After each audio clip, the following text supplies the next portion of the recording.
Hello प्यारे बच्चों, आपका नीट ब्रह्मास्त्र सीरीज में स्वागत है। बच्चों, नीट ब्रह्मास्त्र सीरीज आपके लिए विशेष तौर पे लेके आए हैं हम अपने आकाश हिंदी यूट्यूब चैनल के ऊपर, जिसके अंदर हम नीट पर्सपेक्टिव से जो क्वेश्चंस इंपॉर्टेंट हैं उनको यहाँ पर डिस्कस करेंगे।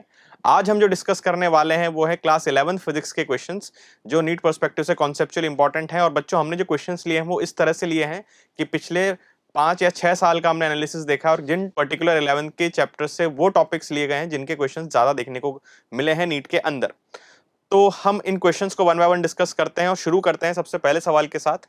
तो सबसे पहला सवाल जो है बच्चों वो ये कह रहा है कि इन फिगर्स मतलब गिवन ग्राफ्स के अंदर variation of velocity of a body with respect to time is depicted. Choose the curve in which acceleration goes on decreasing with respect to time. तो हमें एक ऐसा ग्राफ चुनना है जिसके अंदर एक्सेलरेशन मतलब त्वरण समय के साथ कम हो रहा है। अब हमें देखो वीटी ग्राफ दिया हुआ है, वेग समय का ग्राफ दिया हुआ है, तो इस ग्राफ से हमें एक्सेलरेशन कैसे मिलता है? तो हम ये जानते हैं कि वीटी ग्राफ का जो स्लोप है, जो उसकी ढाल है, वो हमें एक्सेलरेशन की जानकारी, त्वरण की जानकारी देती है। तो यहां पर अगर अपन बात करेंगे तो देखो ये ग्राफ, ये वाला ग्राफ, इन दोनों के अंदर देखो ये जो लाइन है ये स्ट्रेट लाइन है, बस इसका स्लोप पॉजिटिव है क्योंकि इसका जो एंगल है वो लेस देन 90 है। स्लोप कितना होता है बच्चों? स्लोप होता है टेन थीटा। स्लोप कितना होता है? Tan theta. अब थीटा का अगर वैल्यू लेस देन 90 है तो टेन थीटा पॉजिटिव होगा, मतलब इस ग्राफ में स्लोप पॉजिटिव है और साथ साथ क्योंकि लाइन स्ट्रेट लाइन है तो उसका स्लोप कांस्टेंट भी है। तो इस ग्राफ में स्लोप पॉजिटिव और कांस्टेंट है, मतलब एक्सेलरेशन त्वरण पॉजिटिव और कांस्टेंट है। इस ग्राफ की अगर अपन चर्चा करेंगे तो इसका एंगल जो है देखो मोर देन 90 है। टेन की वैल्यू मोर देन 90, 90 से 180 के बीच में नेगेटिव होती है, तो यहां पर एक्सेलरेशन नेगेटिव है और साथ साथ कांस्टेंट है क्योंकि अगेन स्ट्रेट लाइन ग्राफ है तो उसका स्लोप चेंज नहीं हो रहा है। अब बचते हैं ये दो ग्राफ। इसमें अगर आप देखेंगे तो जैसे जैसे यहां पर मैंने एंगल बनाया थीटा 1, फिर आगे और गया थीटा 2, फिर और आगे गया थीटा 3, तो देखो आप देख सकते हो कि एंगल लगातार घटता जा रहा है।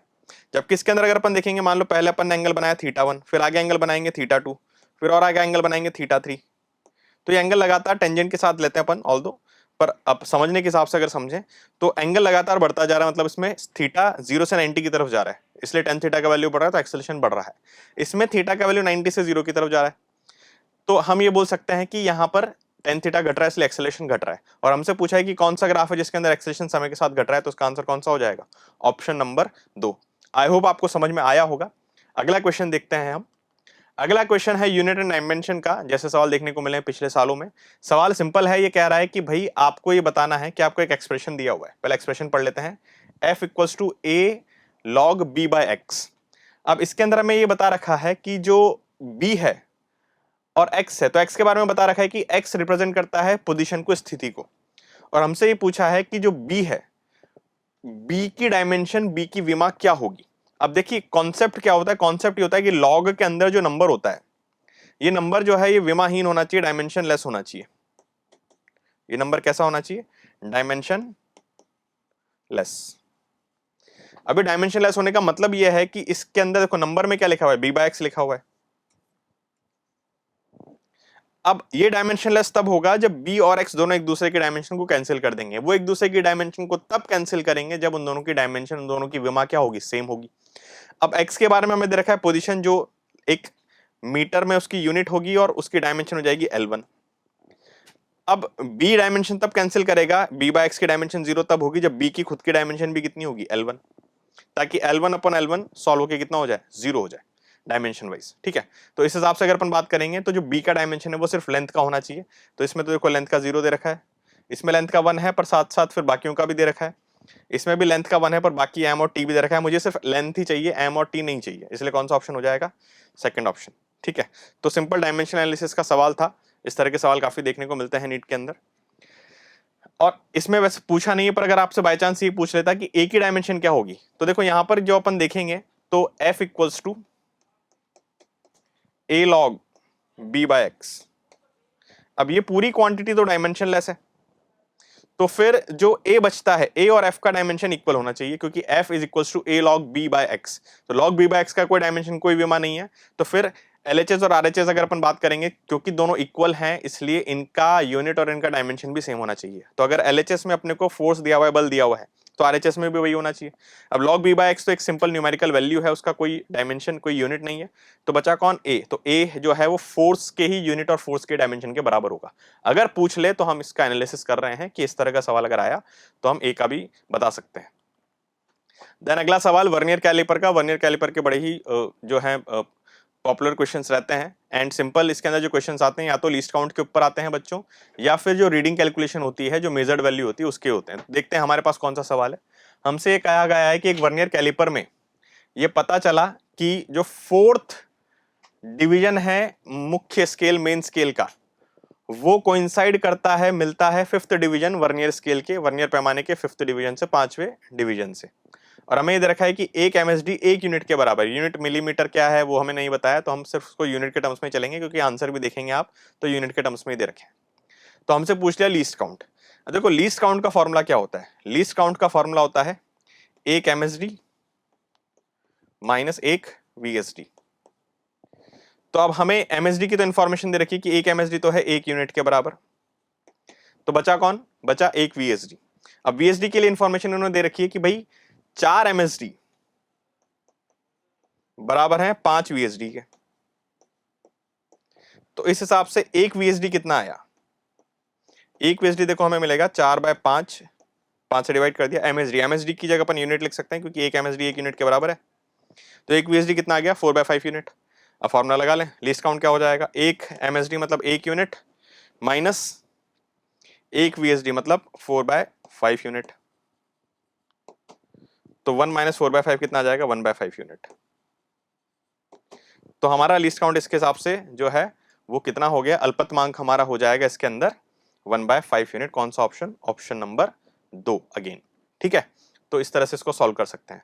वैसे मैं इसके अंदर एक छोटा सा ट्रिक भी बताता हूं। ट्रिक के अकॉर्डिंग अगर आप देखेंगे, देखो इसका एक फॉर्मूला काफी जगह अपन डिराइव करके रखते हैं, वो होता है m-n/m इंटू एक MSD, जहां पर m होता है वर्नियर स्केल डिवीजन का नंबर और n होता है मेन स्केल डिवीजन का नंबर। मैं इसको कैसे याद रखता हूं, मैं इसको इस तरह से याद करवाता हूं। देखो m माइनस n हो रहा है, तो m जो है वो बड़ा नंबर होगा और n जो है वो छोटा नंबर होगा, क्योंकि लीस्ट काउंट नेगेटिव तो होता नहीं है, लीस्ट काउंट को आना है पॉजिटिव, इसलिए m बड़ा होना चाहिए और n छोटा होना चाहिए। तो इसको आप ऐसे बोल सकते हैं, बड़ा माइनस छोटा अपॉन बड़ा इंटू MSD। अब इसको फॉर्मूला डायरेक्ट लगाए अपन, तो बड़ा मतलब 5, छोटा नंबर कौन सा है 4, अपॉन 5 बड़ा नंबर वापस से इंटू एक यूनिट। एक MSD कितना दिया हुआ, एक यूनिट। तो उसके अकॉर्डिंग अगर बेटा आप देखोगे तो सीधा आपको आंसर क्या मिलेगा, 1/5 यूनिट। तो ये ट्रिक नहीं है, एक समझने का तरीका है, क्योंकि हमने ये चीज इंश्योर कर ली कि m-n/m में m बड़ा नंबर ही होगा। m n से क्यों बड़ा होगा, ताकि m-n पॉजिटिव आ सके। इसलिए क्या बोलेंगे, बड़ा माइनस छोटा अपॉन बड़ा इंटू एक MSD। ठीक है, इससे आप डायरेक्ट लीस्ट काउंट निकाल सकते हैं। चलिए आगे बढ़ते हैं। अगला सवाल, सवाल नंबर 4। सवाल नंबर 4 मोशन इन 1D का है बच्चों, मोशन अंडर ग्रेविटी का सवाल है। मोशन अंडर ग्रेविटी की सवाल ज्यादा देखने को मिलते हैं नीट के अंदर। तो ये कह रहा है कि वाटर ड्रॉप जो है वो एक नल से, काफी प्रसिद्ध क्वेश्चन आपने किया होगा, पर इसको करने का हम एक डिफरेंट तरीका देखेंगे। इसको काफी बच्चे इक्वेशंस बना के सॉल्व करने लगते हैं, जो एक कठिन तरीका हो सकता है इसका। तो इसके अंदर लिखा हुआ है, हम पढ़ लेते हैं पहले। Water drops are falling from a water tap, पानी का जो नल है उससे पानी की बूंदें गिर रही है इन रेगुलर टाइम इंटरवल। ठीक है, When first drop reaches the ground, जब पहली बूंद नल से पानी की, नल से जमीन तक पहुंचती है, जैसे मान लो पानी का नल है और ये ग्राउंड है, तो जब पहली बूंद यहां पहुंचती है फर्स्ट, तो तीसरी बूंद जो है वो नल से निकलने वाली होती है। तो मतलब दूसरी बूंद बीच में ही कहीं पर है। ठीक है, तो लिखा हुआ है when first drop reaches the ground, third drop is about to leave, तो तीसरी बूंद जो है वो पानी की नल से निकलने वाली है। अब हमें ये बता रखा है कि नल जो है जमीन से या ग्राउंड से 8 मीटर की हाइट पे है। तो if height of the water tap from ground is 8 metre, then height of second drop from ground, तो सेकंड ड्रॉप की ग्राउंड से कितनी हाइट होगी, ये हमें बतानी है। अब देखो इसको सॉल्व करने के दो तरीके हैं। पहले तो अपन क्या करें, कि इसने देखो इसने क्या बोला है, regular time interval. Regular time interval के हिसाब से अगर अपन बात करेंगे तो देखेंगे कि पहली बूंद को नीचे पहुंचने में कितना टाइम लगा, तो उस टाइम को अगर अपन निकालेंगे तो आएगा √2h/g। अगर अपन किसी ऑब्जेक्ट को कैपिटल H लिख देते हैं इसको, और ये हाइट मैंने कैपिटल H मान ली। अगर हम किसी ऑब्जेक्ट को h हाइट से गिराते हैं तो उसको जमीन तक पहुंचने में कितना टाइम लगता है, √2h/g। सेकंड इक्वेशन का फॉर्मूला लगा के आप ही निकाल सकते हैं। अब इसको अगर अपन सॉल्व करेंगे तो देखो कितना आएगा, 2 × 8/10, तो अंडर रूट, या इसको ऐसे लिख सकते हैं 4/√10। अब देखो ये कोई थोड़ा सा टिपिकल वैल्यू आया है। अब इसी के दो भाग करें। दो भाग क्या करें, क्योंकि इसने बोला इक्वल टाइम इंटरवल में, तो इस बूंद को जब यहां तक पहुंचने में कितना टाइम लगा, 4/√10, तो इतनी देर में दो बूंदें निकल गई, तो उनको कितना कितना टाइम लगा होगा, t/2, तो मतलब 2/√10। तो मतलब जो सेकंड बूंद है उसको चलते हुए बेटा कितनी देर हुई है, 2/√10, क्योंकि फर्स्ट बूंद को नीचे पहुंचने में 4/√10 लगा था और उतनी देर में दो और बूंदें निकल गई बराबर बराबर समय में। तो पहली बूंद निकली होगी 2/√10 के बाद और अगली बूंद भी निकली होगी 2/√10 के बाद। तो अब हम ये निकाल लें कि ये जो दूसरी बूंद है इसने कितना डिस्टेंस ट्रेवल किया, d। तो डिस्टेंस d देखो कैसे निकालेंगे, यू तो 0 था, तो हाफ g t²। अब t² अगर अपन करेंगे तो यहां पर आप इसका स्क्वायर करोगे, टाइम कितना लगा उसको, 2/√10, तो इसका स्क्वायर करोगे तो देखो कितना आएगा, 4/10, मतलब 2 मीटर। 10 से 10 कट गया और 2 से, पर ये 2 मीटर तो ऊपर से आया है और इसने पूछा है नीचे से, ग्राउंड से कितनी हाइट पर है, तो 8 में से 2 कम कर देंगे तो ये कितना आ जाएगा, 8 - 2 कितना, 6 मीटर। पर ये इसका कठिन तरीका है, ऐसे इसको ना करें। अब इसको अपन, एक आपने कॉन्सेप्ट पढ़ा होगा गैलीलियो रेशो, तो अपन इसको गैलीलियो रेशो से करने की कोशिश करते हैं। तो गैलीलियो रेशो से अगर अपन देखते हैं इसको, तो देखिए गैलीलियो रेशो से इसको कैसे करेंगे,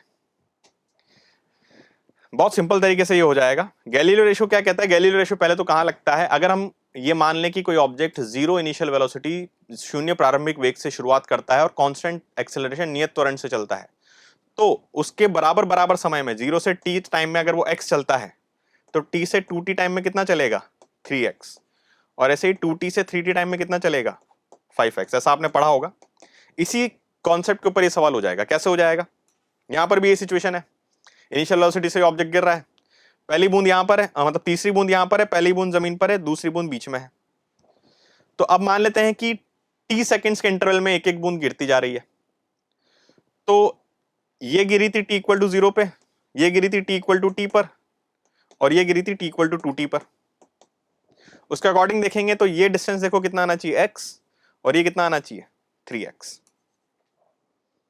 पहले x चलेगा उसके बाद 3x चलेगा, जैसा यहां पर अपन ने बताया है। तो अब टोटल डिस्टेंस कितना हो गया, x + 3x बेटा, टोटल डिस्टेंस हो गया 4x, x + 3x 4x, और वो कितना दे रखा है, 8 मीटर, तो x कितना आ गया, 2 मीटर।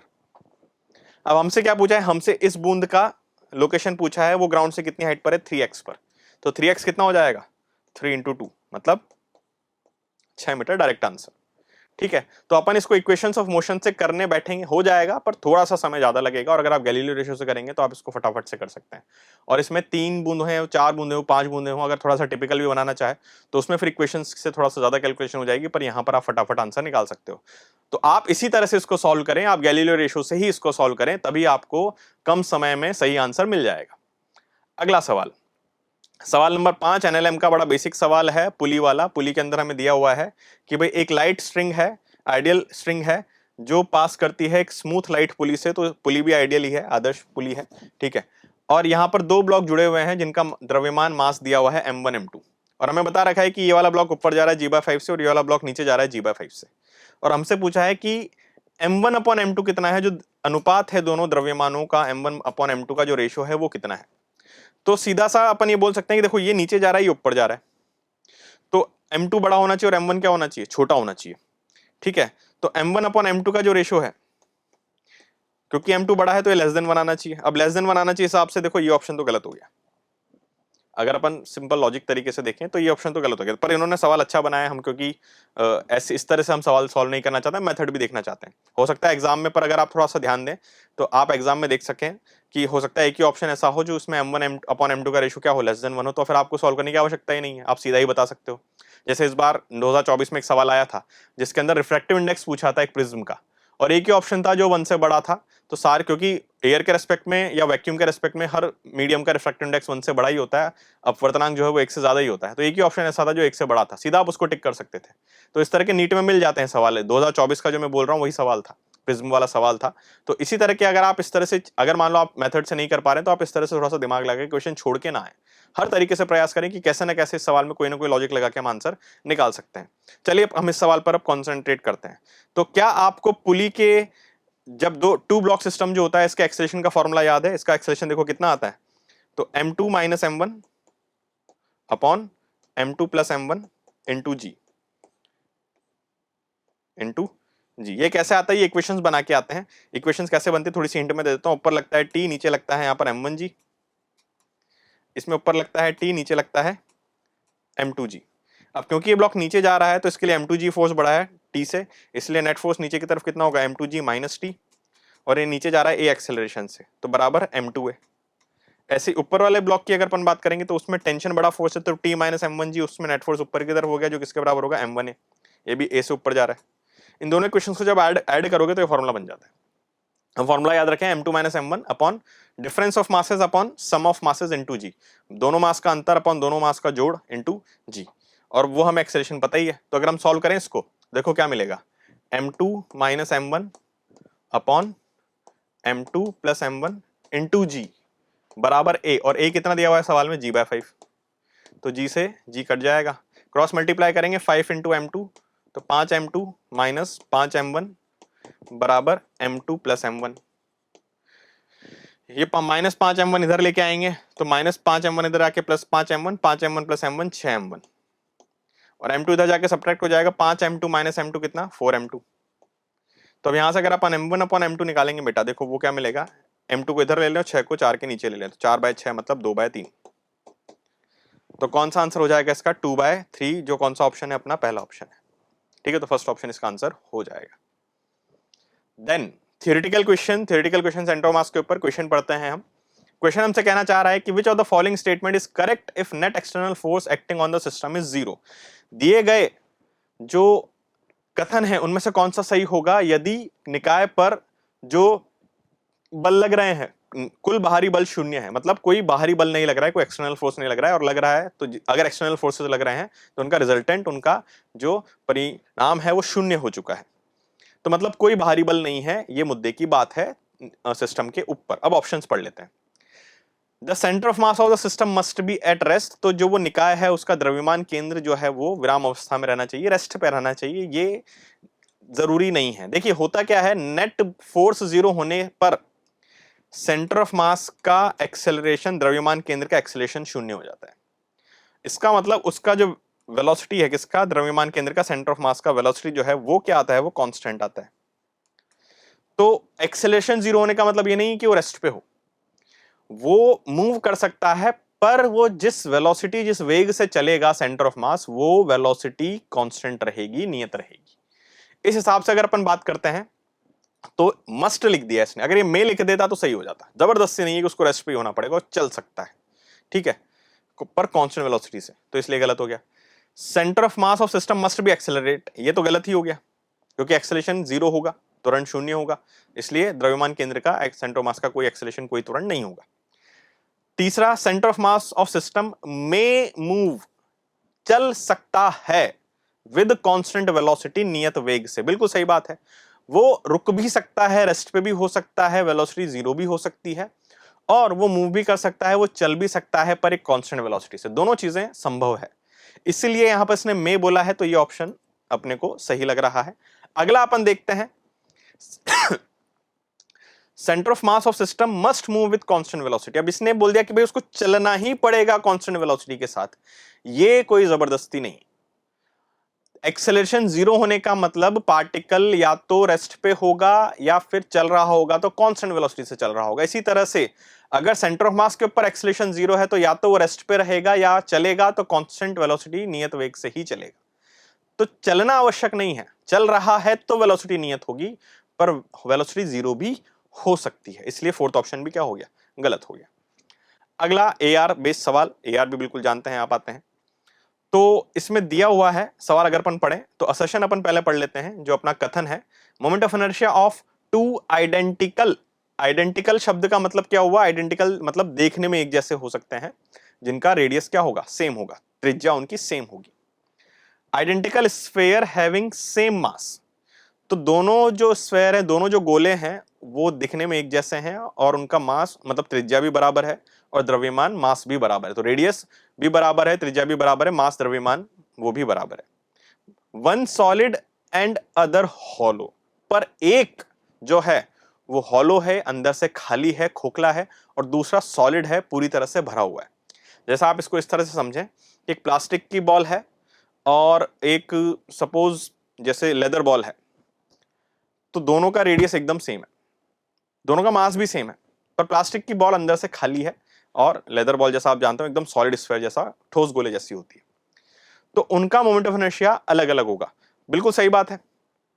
क्यों? मोमेंट ऑफ इनर्शिया का फॉर्मूला क्या होता है? हॉलो स्फीयर के लिए और सॉलिड स्फीयर के लिए, हॉलो के लिए होता है 2/3 mr², जो द्रव्यमान इनका जो जड़त्व आघूर्ण होता है। तो जड़त्व आघूर्ण की अगर अपन बात करेंगे तो जड़त्व आघूर्ण उन्होंने बोला है कि भाई इनका असमान है, तो जड़त्व आघूर्ण असमान है, बिल्कुल सही बात है। और ये तो हो गया हॉलो स्फीयर का, खोखले का, और सॉलिड का कितना होगा 2/5 mr²। तो बिल्कुल अलग है। क्यों अलग है? m सेम है, r सेम है, पर साथ में जो नंबर मल्टीप्लाई हो रहा है 2/3 और 2/5 वो अलग अलग है। ठीक है, तो इसलिए ये बात सही है कि भाई उनका अनइक्वल होगा। द मोमेंट ऑफ इनर्शिया, जड़त्व आघूर्ण की बात कर रहा है, is minimum when axis of rotation passes through centre of मास। जब घूर्णन अक्ष द्रव्यमान केंद्र से गुजरती है, वहां से पास होती है, तो वस्तु का जो जड़त्व आघूर्ण है वो मिनिमम होता है। ये भी सही स्टेटमेंट है। क्यों सही स्टेटमेंट है? देखिए, आपने समांतर अक्ष प्रमेय या पैरेलल एक्सिस थ्योरम पढ़ी होगी, जो कहती है कि I = ICM + md²। अब I मिनिमम अगर हमें चाहिए, न्यूनतम चाहिए, तो देखो ICM का तो वैल्यू जो है वो फिक्स रहेगा। अब ये वाली टर्म मिनिमम कितनी हो सकती है? ये वाली टर्म मिनिमम 0 हो सकती है। अब ये मिनिमम 0 कब होगी? जब D 0 होगा। और D 0 होने का मतलब क्या है? यहाँ पर D क्या बताता है? यहाँ पर D ये बताता है कि जैसे एक सॉलिड स्फीयर अपन समझे, तो ये इसका ICM है। अब मान लो मुझे इस पॉइंट के अबाउट मोमेंट ऑफ इनर्शिया निकालना है, तो मैं एक पैरेलल एक्सिस बना दूंगा और इन दोनों के बीच का जो डिस्टेंस होता है वही D होता है।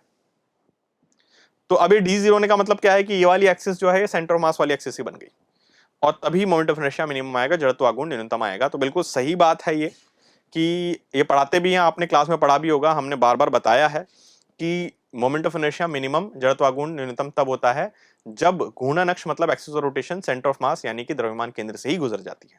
तो देखो, असर्शन भी सही है, रीजन भी सही है, पर इन दोनों का आपस में कोई लेना देना नहीं है। रीजन एक इंडिपेंडेंट स्वतंत्र स्टेटमेंट हो गया और असर्शन भी एक इंडिपेंडेंट अपने आप में एक स्वतंत्र स्टेटमेंट हो गया। तो उस हिसाब से अगर अपन बात करेंगे, देखो यहाँ पर क्या है, आप ऑप्शंस थोड़े ध्यान से देखना नीट के अंदर भी, क्योंकि कई बार क्या होता है कि हमें जो दिमाग में रहता है कि भाई ए का ए होता है, बी होता है, सी होता है, डी होता है, तो सीक्वेंस कई बार बदल देते हैं। जैसे यहाँ पर अपन पढ़ लें तो अपने को ही चाहिए कि दोनों सही हैं, तो दोनों सही 1 में भी दे रखा है और 2 में भी दे रखा है, पर यहां दे रखा है कि करेक्ट एक्सप्लेनेशन है, जबकि इसमें दे रखा है कि करेक्ट एक्सप्लेनेशन नहीं है, इसलिए कौन सा आंसर हो जाएगा इसका? सेकंड। कई बार ऐसा हो सकता है कि 1 को 2 पर लिख दे, 2 को 1 पर लिख दे, अब जल्दबाजी में हम गलत कर सकते हैं, तो हमें हमेशा इस चीज का ध्यान रखना है कि हमें चारों स्टेटमेंट प्रॉपर्ली पढ़ने चाहिए। अगला सवाल ये कह रहा है कि भाई एक ऑब्जेक्ट है, एक वस्तु है जो स्ट्रेट लाइन सीधी रेखा में चल रही है, ठीक है, और रेस्ट से स्टार्ट करती है। स्टार्टिंग मतलब इनिशियल वेलोसिटी कितनी है? 0 है, 0 है, वेग 0 है, प्रारंभिक वेग 0 है, और जो शक्ति है, जो पावर है, वो कांस्टेंट है, नियत है। अब हमें क्या बोल रहा है? हमसे बोल रहा है कि the diagram which correctly represent displacement time. तो इनमें से कौन सा ग्राफ, कौन सा आरेख डिस्प्लेसमेंट टाइम, विस्थापन समय को सही से बता रहा है? मतलब सवाल ये हो गया कि एक ऐसा ऑब्जेक्ट जिसका इनिशियल वेलोसिटी, प्रारंभिक वेग 0 हो, पर उस पर एक कांस्टेंट पावर लगे, नियत शक्ति उसको मिलती रहे, तो उसका डिस्प्लेसमेंट समय के साथ, उसका विस्थापन समय के साथ किस तरह बदलेगा, उसको ग्राफ के रूप में बताएं। तो देखिए क्या करें। अब वैसे तो ये भी आपको क्लास में लिखवाया है, पर मैं थोड़ा सा एक बार समझा देता हूं कि किस तरह से इसको अपन बताते हैं। देखो, पावर मतलब शक्ति जो है वो नियत दे रखी है, मान लो उसको कुछ के मान लेते हैं, कांस्टेंट है। अब पावर होगा F × V, इंस्टेंटेनियस पावर, तात्क्षणिक शक्ति की अपन बात कर रहे हैं, × K। देखो, हम ये बोलते हैं कि जो आपको स्टैंडर्ड रिजल्ट लिखवा रखा है कि जब भी कांस्टेंट पावर होती है और इनिशियल वेलोसिटी 0 होती है, तो V जो है वो तो √T के प्रोपोर्शनल आता है, और जो फोर्स लग रहा है ऑब्जेक्ट पे वो 1/√T के प्रोपोर्शनल आता है। तो ये स्टैंडर्ड रिजल्ट अगर आपको याद है तो हम इसके आगे सवाल फिर सॉल्व करेंगे, पर पहले मैं इसको दिखा देता हूं कि कैसे आता है। तो अब देखो, F को क्या लिख सकते हैं? M, A को लिख देंगे dV/dt, F को लिख दिया ma, फोर्स को क्या लिख सकते हैं? ma, और A को लिख लिया dV/dt, और एक V का V यहां पर था ही, बराबर K। तो देखो ये क्या बना, इसको थोड़ा सा रीअरेंज अगर अपन कर लेते हैं तो वी डी वी बराबर K by M into D T. हमने एम के नीचे भेज दिया और डी टी इधर मल्टीप्लाई कर दिया। अब दोनों साइड आप करो इंटीग्रेशन, के बाय एम तो कांस्टेंट है, बाहर ले लेंगे इंटीग्रेशन के। इनिशियल वेलोसिटी 0 टाइम 0 पर, और बाद में वेलोसिटी वेग मान लिया v और समय मान लिया t। अब v dv का इंटीग्रेशन समाकलन हो जाएगा v स्क्वायर बाय 2 लिमिट 0 से v बराबर k बाय एम। dt का इंटीग्रेशन समाकलन कितना होगा t लिमिट 0 से t। तो इस हिसाब से अगर अपन देखेंगे तो देखो ये क्या बनेगा, ये बनेगा v square by 2 minus 0 square by 2। अपन ने जो लिमिट है वो डाल दी अंदर, पहले v डाला बाद में 0 डाला, बराबर k बाय एम, t की जगह t पहले 0 बाद में, तो ये आ गया v स्क्वायर बाय 2 बराबर k बाय एम टी। अब देखो ये k बाय एम और 2 ये सब तो कांस्टेंट है, कुल मिला के v स्क्वायर प्रोपोर्शनल है, समानुपाती है t के, और v अनुपाती है रूट t के। ठीक है, अब यहां पर आप v की वैल्यू डाल दो रूट t, तो f आ जाएगा k बाय रूट t। तो f प्रोपोर्शनल है 1 बाय रूट t के, जैसा मैंने कहा जो स्टैंडर्ड रिजल्ट है। अब हमें तो पर डिस्प्लेसमेंट तक पहुंचना है, तो देखो हम इसको ऐसे बोल सकते हैं कि भाई v आया है c रूट t, एक तरह से v कितना आया है c रूट t। मैंने इस सबको k m 2 सबको c मान लिया, उससे अपने को मतलब नहीं, अपने को v और s और t में रिलेशन चाहिए। अब v को लिख सकते हैं ds बाई dt बराबर c t की पावर 1 बाई 2। ठीक है, तो अब इसके हिसाब से अगर अपन बात करेंगे तो यहां पर थोड़ी सी अपन जगह बना लेते हैं। तो इसके अंदर अगर अपन देखें, देखो अब हमें करना कुछ नहीं है, बस हमें इसका इंटीग्रेशन करना है, एक बार और इंटीग्रेशन करेंगे तो हमें s मिल जाएगा। तो यहां पर अगर अपन बात करेंगे तो देखो क्या होगा, तो ds कितना हो जाएगा बच्चों, ds हो जाएगा c t की पावर 1 बाय 2 dt। इंटीग्रेशन करो वापस से, ds का इंटीग्रेशन s, c तो कांस्टेंट, t की पावर 1 बाय 2 का इंटीग्रेशन क्या होगा, t की पावर 1 बाय 2 प्लस 1 मतलब 3 बाय 2 अपॉन 1 बाय 2 प्लस 1 मतलब 3 बाय 2। तो s प्रोपोर्शनल है t की पावर 3 बाय 2 के। ठीक है, अब यहां पर दो रिलेशन है, एक तो v प्रोपोर्शनल है रूट t के और s प्रोपोर्शनल है t की पावर 3 बाय 2 के। वैसे आप इससे भी रिलेशन से भी आंसर निकाल सकते हो, कैसे निकाल सकते हो मैं आपको बताता हूं। तो अब अपन ग्राफ देखते हैं, और ग्राफ में मैं रिलेशन लिख लेता हूं कि भाई v प्रोपोर्शनल टू क्या आया रूट t, और s प्रोपोर्शनल टू आया किसके पावर, t की पावर 3 बाय 2 के। अब देखो यहां पर अगर अपन बात करेंगे तो ये ग्राफ गलत है। ये ग्राफ गलत क्यों है, क्योंकि s प्रोपोर्शनल या स्ट्रेट लाइन, स्ट्रेट लाइन तब होता है जब s प्रोपोर्शनल टू t होता है, y प्रोपोर्शनल टू x वाला जैसा केस होता है, तो इसलिए ये गलत हो गया। इसमें तो डिस्प्लेसमेंट बदल ही नहीं रहा समय के साथ, कौन वो उतना ही चल रहा है हमेशा। ठीक है, तो ये तो वैसे ही गलत हो गया, इसमें तो वेलोसिटी 0 आ गई, बचा ये और ये। देखो इनमें दोनों में अगर अपन बात करते हैं तो दोनों के अंदर अगर आप देखोगे तो इसके अंदर भी स्लोप बदल रहा है, इसके अंदर भी स्लोप बदल रहा है। अब आप सीधा इस रिलेशन से ही इसको सॉल्व कर सकते हो। कैसे, देखो v proportional to root t है, तो टाइम बढ़ेगा तो v भी बढ़ेगा, टाइम बढ़ेगा तो v भी बढ़ेगा। जब t 0 होगा तो v 0 होगा, जब t 1 होगा तो v प्रोपोर्शनल टू 1 होगा, जब t 2 हो जाएगा तो v रूट 2 के अकॉर्डिंग चेंज होगा, फिर t 3 हो जाएगा तो रूट 3 के अकॉर्डिंग चेंज होगा, 4 हो जाएगा तो रूट 4। तो जैसे जैसे t बढ़ रहा है वैसे वैसे v बढ़ता जा रहा है। तो मतलब हमें ऐसा ग्राफ चाहिए जिसमें v समय के साथ बढ़े। मतलब कि v कहां से पता चलता है, v पता चलता है डिस्प्लेसमेंट टाइम के स्लोप से, ढाल से। तो ढाल स्लोप जो है वो समय के साथ बढ़ना चाहिए। अब इसमें अगर आप देखोगे, अभी अपन ने पहला सवाल देखा था, इसमें स्लोप लगातार घटता जा रहा है क्योंकि एंगल लगातार कम होता जा रहा है, जबकि इसमें एंगल लगातार बढ़ता ही जा रहा है। तो इसी के अंदर वेलोसिटी लगातार बढ़ रही है, इसमें वेलोसिटी समय के साथ घट रही है, और इसमें वेलोसिटी वेग समय के साथ बढ़ रहा है। इसलिए कौन सा ऑप्शन हो जाएगा इसका, सेकंड ऑप्शन। समझ में आया? देन आगे देखते हैं क्वेश्चन नंबर 9। क्वेश्चन नंबर 9 एक स्टैंडर्ड सवाल है। ये इस तरह से कह रहा है कि जैसे मान लो कि ये पेन है, ठीक है, तो ये जो पेन है ये मान लो कि ऐसे इसको ऐसा मान ले कि ग्राउंड पे रखा हुआ है ऐसे, जैसे दिखा रखा है।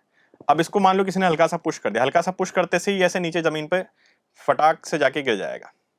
जैसे हम इसको छोड़ेंगे तो ये ऐसे जाके गिर जाएगा। तो जब ये ऐसे जाके गिरेगा तो अपनी इसकी स्पीड बढ़ने लगेगी, और जमीन से जाके जब टकराएगा तो टकराते समय आप देख सकते हो कि ये घूर्णन गति कर रहा है, रोटेशनल मोशन कर रहा है। तो इसका ओमेगा कितना होगा जब जमीन से टकराएगा। अब ये जो सवाल है, देखो यहां पर इन्होंने फिक्स किया हुआ है इसको, तो ये ऐसे जाके गिर जाएगी, रॉड जमीन से टकरा जाएगी। अब हमें ये बताना है कि जब ये टकराएगी तो इसका एंगुलर वेलोसिटी, इसका जो ओमेगा है, इसका जो कोणीय वेग है वो कितना होगा। अब ये स्टैंडर्ड सवाल है जो आता है अपना मैकेनिकल एनर्जी कंजर्वेशन, मतलब यांत्रिक ऊर्जा संरक्षण से। देखो यहां पर अपन अगर बात करेंगे सवाल को सॉल्व करने के लिए, तो जैसे इसका ये सेंटर ऑफ मास है, द्रव्यमान केंद्र है, जो मान लो इसकी लंबाई L थी, तो सेंटर ऑफ मास जमीन से अभी कितना ऊपर है, सेंटर ऑफ मास जमीन से L/2 ऊपर है। ठीक है, और स्टार्टिंग में रेस्ट पे थी।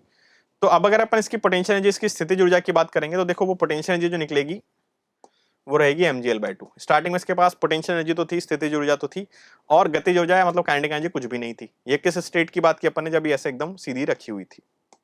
अब जैसे इसको मैं गिरा दूंगा तो जब ये जमीन पे पहुंचेगी, तो जमीन पे जब ये पहुंचेगी तो ऐसे सीधी हो जाएगी, और टकराने के जस्ट पहले ये ओमेगा से घूम रही होगी। टकराने के जस्ट पहले, टकराने के बाद तो फिर देखेंगे कि क्या होता है उसमें, तो फिर टक्कर हो जाएगी, कोलिजन हो जाएगा, उसके तरीके पे डिपेंड करेगा, वापस उछल के ऊपर जाएगी या क्या होगा, पर वहां तक अपना सवाल नहीं। अपना सवाल ये कि जमीन से टकराने के जस्ट पहले इसका ओमेगा कितना हो जाएगा। अब यहां पर अगर आप देखोगे तो सेंटोमास जमीन पे आ चुका है, तो पोटेंशियल एनर्जी तो जीरो हो गई, क्योंकि अब सेंटोमास के ग्राउंड से कोई हाइट ही नहीं है। तो सारी की सारी एनर्जी कहां गई, काइनेटिक एनर्जी में। अब ये देखो प्योर रोटेशनल, ये जो है ये सिर्फ रोटेट कर रहा था, घूर्णन गति कर रहा था, तो जो काइनेटिक एनर्जी आएगी वो रोटेशनल होगी, मतलब गतिज ऊर्जा जो आएगी वो घूर्णन गतिज ऊर्जा आएगी। उसका सूत्र क्या होता है, उसका फॉर्मूला होता है हाफ आई ओमेगा स्क्वायर। तो अब mgl/2 बराबर हाफ, देखो आई लिखना पड़ेगा मुझे इस एक्सिस के अबाउट, एक छोर के रॉड के एक एंड के अबाउट, वो होता है ml/3, half I omega square. तो देखो 2 से 2 काट दो, m से एक m काट दो, एक l से एक l काट दो, तो इधर तो बचा g, बाकी सब तो कट गया। इधर क्या बचा, एक l बचा, ओमेगा स्क्वायर बचा और 3 बचा। तो ओमेगा कितना आ जाएगा, √3g/l। पहले हम 3 को मल्टीप्लाई करेंगे 3g, फिर l से डिवाइड कर देंगे और रूट ले लेंगे, 2 है ये, तो कितना आ जाएगा √3g/l। तो √3g/l इसका एंगुलर स्पीड होना चाहिए, जो ऑप्शन में दे रखा है, बिल्कुल दे रखा है, पहला ही ऑप्शन हमारा आंसर हो जाएगा। ठीक है, देन सवाल नंबर 10। सवाल नंबर 10 हमसे क्या कह रहा है, सवाल नंबर 10 हमसे ये कह रहा है कि भाई हमें वीटी ग्राफ दे रखा है एक पार्टिकल का जो स्ट्रेट लाइन में चलता है, और पार्टिकल जो है हमें वीटी ग्राफ दे रखा है, और हमसे ग्राफ में अगर अपन देखें तो पहले इसका वेग कितना था 5 मीटर पर सेकंड, घटते घटते घटते घटते फिर कितना हो गया, ये -10 है, क्योंकि नेगेटिव एक्सिस पर है तो -10, तो ये -10 हो चुका है। स्पीड की बात करें तो स्पीड 5 से 10 हो चुकी है, क्योंकि स्पीड में तो माइनस का चक्कर ही नहीं है।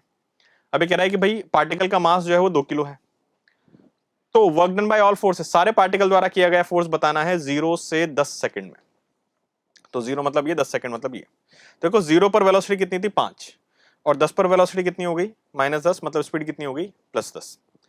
तो कुल मिला के स्पीड जो है वो 5 से 10 हो गई, वेलोसिटी 5 से -10 हुई, पर स्पीड 5 से 10 हो गई। अब हमसे इसने वर्क पूछा है, बड़ा ही स्ट्रेट फॉरवर्ड कॉन्सेप्चुअल सवाल लग रहा है कि भाई हाँ, हमें मास दे रखा है, हमें इनिशियल स्पीड, हमें फाइनल स्पीड दे रखी है, और हमसे पूछा है कि भाई बताओ कि कितना वर्क हुआ। तो आप सीधा कार्य ऊर्जा प्रमेय, वर्क एनर्जी थ्योरम लगा सकते हैं, जो कहता है भाई सारी फोर्स द्वारा किया गया वर्क काइनेटिक एनर्जी में चेंज के बराबर होता है। तो हाफ m v फाइनल मतलब 10 का square minus half m, 2 kilo दिया हुआ है, इंटू वी इनिशियल मतलब 5 का स्क्वायर, 2 से 2 काट दो दोनों में, तो 10 का square 100 minus 5 square 25, 100 minus 25 75 joule, 75 joule इसका आंसर हो जाएगा। तो 75 जूल जो है वो हमारा आंसर होगा। ठीक है, आई होप आपको समझ में आया होगा। अगला सवाल इजी है पर कंफ्यूजिंग भी हो सकता है।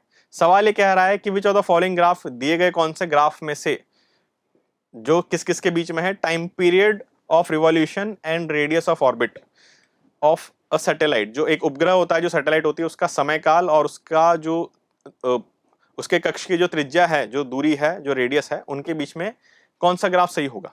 तो अब केपलर का नियम होता है जो बोलता है T square proportional to R cube होता है। इसके बेसिस पे अपन इसको सॉल्व कर सकते हैं। अब T square proportional to R cube के अकॉर्डिंग देखेंगे, देखो ये दोनों ग्राफ तो गलत हो गए।